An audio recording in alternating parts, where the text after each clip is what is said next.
एक बात समझिए, इस पूरी दुनिया का रहस्य क्या है? बात हुई है इस पर। कई वक्ताओं ने इस पंक्ति को अपनी चर्चा में कहा कि पूरी सृष्टि उस शिव की इच्छा से निर्मित है, उस ईश्वर की इच्छा से निर्मित है। ध्यान दीजिएगा, आप भी निर्मित हैं उसी की इच्छा से। ये खुदा की खुदाई है, उसकी इच्छा से यहां सब कुछ निर्मित है, चल भी रहा है, टूट भी रहा है, फिर निर्माण हो रहा है। क्या वह इच्छा आपके पास है?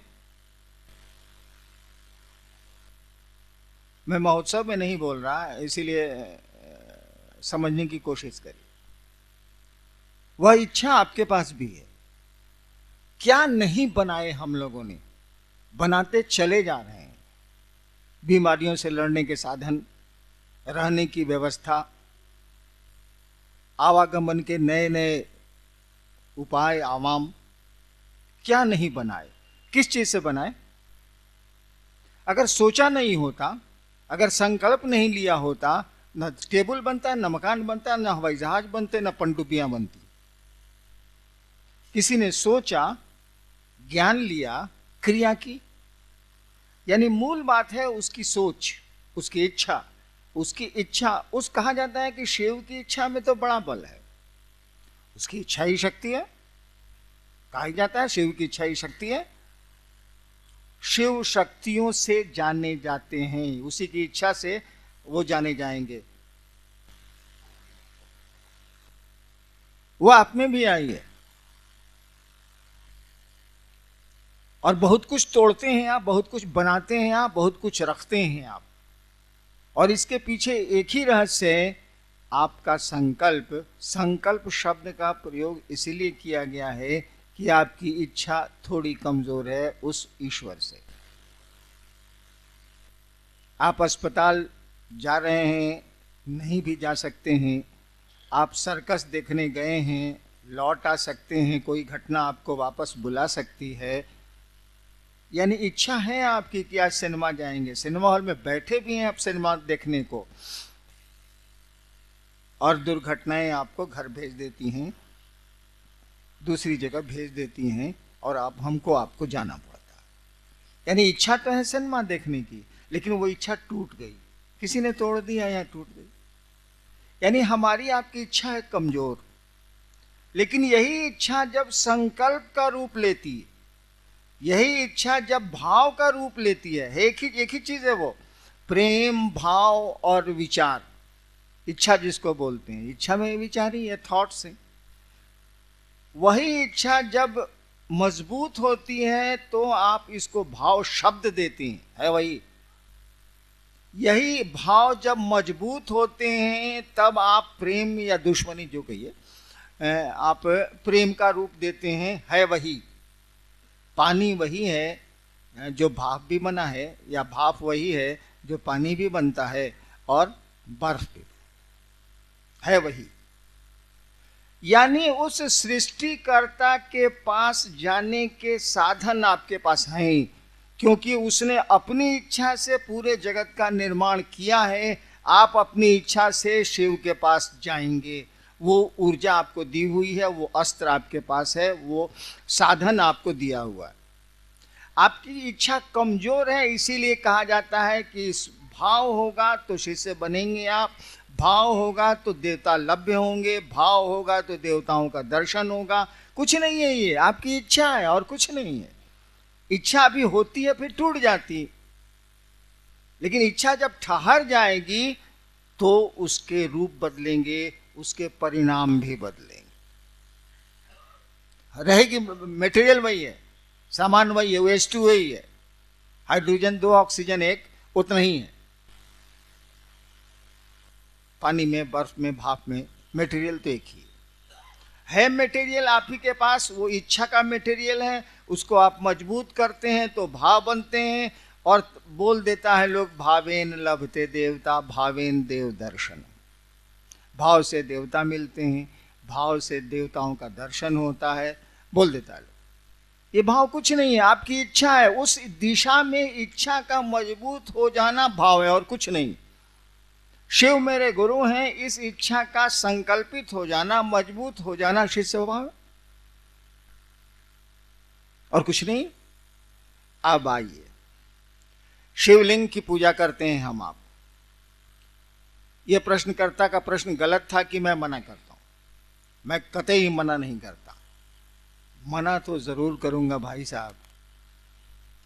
मोटरसाइकिल रखे हैं आप, मुझको पता है कि चलाना नहीं आता है, चलाएंगे तो कहीं हड्डियां नहीं टूट जाएं, ये डर तो सताता है। शिवलिंग पर जल चढ़ाने से कौन मूर्ख रोकेगा आपको? कैसे चढ़ेगा जल? फिर आपको शिव की इच्छा में चलना होगा कि शिवलिंग जो बने हैं वो किसकी इच्छा से बने। समझाया गया ना, लोग बोल रहे थे ना कि शिवलिंग में माना जाता है कि ऊपरी भाग आकाश है और उसकी जो पीठिका है, नीचे का जो भाग है वो पृथ्वी है। ये आकाश और पृथ्वी किसने बनाए? किसी की इच्छा से बने हैं, ये शिवेच्छा, किसी की इच्छा से बने हैं ये, तो उसी की इच्छा से ना फिर वापस होंगे। तो मूल अस्त्र तो आप खो चुके हैं। शिव भाव आपके पास रहेगा तब ना शिवलिंग पर जल चढ़ाने की बात उठेगी। यही बात कुंडलनी साधना में भी है। शक्ति, कुंडलनी साधना कौन चाहिए? कुल मने शक्ति, कुंडलनी मने शक्ति जहां घेरा मारे हुए, बस उसका अर्थ यही। वो जो शक्ति है यानी शिव की जो इच्छा है वो पांचों तत्वों से गुजरते हुए क्षिति तत्व तक जब आई है, पृथ्वी तत्व तक जब आई है, तब साधक ने कहा कि इसी को जगा के चलते हैं। जैसे आप ऊपर से सीढ़ियों से चढ़ से नीचे उतरे हैं, किसी ने कहा ऐसे ही हम ऊपर जाएंगे, नीचे से ऊपर जाएंगे। किसी ने कहा दूर हवाई जहाज स्टार्ट करते रहे, हेलीकॉप्टर स्टार्ट करते रहे, सीढ़ी लगाते रहे।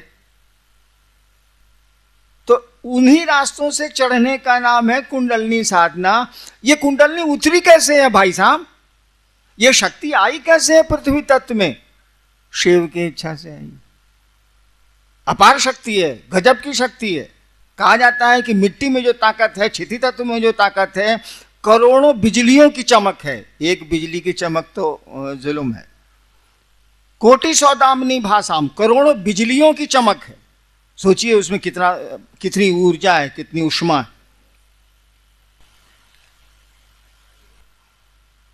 किसी ने कहा कि महादेव की इच्छा से चलो महादेव के साथ रहेंगे, मन रहेगा, शरीर तो रहेगा नहीं, महादेव ही सब कुछ है। किसी ने ये सोचा।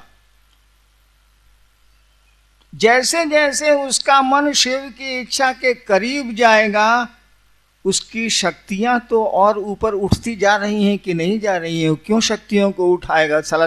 वो तो सीधे हेलीकॉप्टर उड़ा है, छत पर चला गया। आप सीढ़ी चढ़िए, आपको शौक है सीढ़ी चढ़ने का, चढ़िए, कोई दिक्कत नहीं है, चढ़ सकते हैं आप, लेकिन वक्त बहुत लगेगा। आपके पास अस्त्र तो दिया हुआ है इच्छा का। आप गुरु के पास जाइए, आपको वो शिव से जोड़ेंगे। हरे गुरु का यही काम है, आपको वो शिव से जोड़ेंगे। जैसे जैसे शिव भाव में आपका मन जाएगा, जैसे जैसे शिव आपको अच्छे लगने लगेंगे, तब जरूरत हो तो जल चढ़ाइए, जो चढ़ाना है चढ़ाइए। परिणाम इतने सुंदर आएंगे, इतने सुंदर आएंगे कि मत पूछिए, लेकिन तब तक जरूरत ही खत्म हो जाएगी। जब शिव की इच्छा से अपने को जोड़ने लगेंगे, जब शिव ही आपको अच्छे लगने लगेंगे, तो जगत कितना अच्छा लगेगा जरूरत भर। तो क्या चाहेंगे आप? शिवलिंग की पूजा भी करेंगे तो चाहेंगे हे महादेव आप जो चाहते हैं वही हम कर पाए, इतनी भर दया कर दीजिए। कहे कि शिव से जैसे जैसे मिलने लगेंगे आप, जैसे जैसे अपनी बहन को आप प्यार करने लगते हैं, अब बहन की इच्छा आप पर हावी होने लगती है। जैसे जैसे किसी को प्यार करने लगते हैं, उसकी इच्छा आप पर हावी होने लगती है, अपनी इच्छा को आप दाबते हैं। प्रेम के लक्षण है, प्रेमी अपने प्रेम पात्र की इच्छाओं के अनुकूल कार्य करना चाहता है और करता है। ये सामान्य से लक्षण है। तो जब शिव भाव में आपका मन जाने लगेगा तो लौकिक कौन सी कामना बच जाएगी। आपको तो लगेगा कि साला यहां एक्टिंग न करना है, एक्टिंग है हम लोग, चलो जितना देर निभाना है निभा देते हैं, यहां तो कोई रहा नहीं है, जाना तो है ले, तो क्या इतना हाय हाय करना, क्या यहां हल्ला करना, चलो काम चलाओ काम चलाओ काम चलाओ, क्योंकि यहां रहने की जगह नहीं है, हमारा आपका घर द्वार नहीं है। तो अन्नू बाबू ने जो शिवलिंग की व्याख्या की, सही व्याख्या की, लेकिन अन्नू बाबू ने एक पंक्ति भी कही थी, हमारा आपका मन कचड़ों को तो पकड़ता है लेकिन सही बात को नहीं पकड़ पाता। कारण जो भी हो, कारण ये है कि परिस्थितियां हम लोगों का साथ नहीं दे रही हैं, माहौल कुछ ऐसा नहीं है। अन्नू बाबू ने कहा था कि शिवलिंग पर जलार्पण तभी पूरी तरह फलदायी होंगे जब शिव भाव से आप चढ़ाएंगे। आप तो लौकिक भाव से चढ़ाते हैं, आप तो चढ़ाते हैं कि हमारा बेटा हो जाए, या हमको पुत्र मिल जाए, या हमारी नौकरी मिल जाए, या फलाना बीमारी से या कष्ट से हम निवृत्त हो जाएं। आपके तो लौकिक भाव है, वहां तो शिव भाव आवेगा कहां से। और जब तक शिव भाव नहीं आवेगा, गाड़ी चलाना जानते ही नहीं है भाई साहब, क्यों स्टीयरिंग पर बैठ रहे हैं, सीख लीजिए ना, तब स्टीयरिंग पर कोई भी कहेगा हाँ भाई साहब आप ही चलाइए, हम बैठते हैं। तो शिवलिंग की पूजा गलत नहीं है। अगर शिव भाव से शिवलिंग की पूजा की जाए, धरती का कोई असाध्य कार्य ऐसा नहीं है जो साध्य नहीं हो सकता है, जो हो नहीं सकता।